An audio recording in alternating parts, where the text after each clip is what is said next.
ఎంతమంది ఆయన ఎక్కంది ఈ సగం కళ్ళు తాగుతాను ఎక్కుతాను ఏంద్రా తాగ ఇట్టే ఉంటుంది అన్న.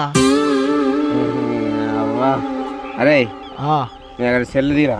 సెల్ ఎందుకన్నా? తీరా ఇస్తానా ఇక అన్న సెల్.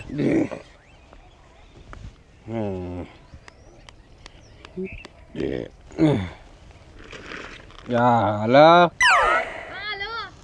ఎక్కడున్నావే?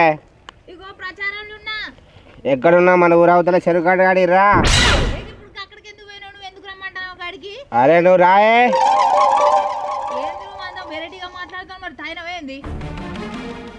అవ్వ ఇక్కడ పానాలు పోతానే ఇక్కడ అవసరం అనే కాడ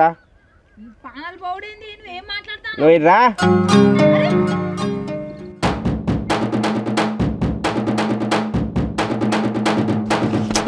కట్ట మీదకి రమ్మన్నాడు వాళ్ళ కానీ వాళ్ళకు ఇంకా అత్తలేదేంద్రా మీ వాదన?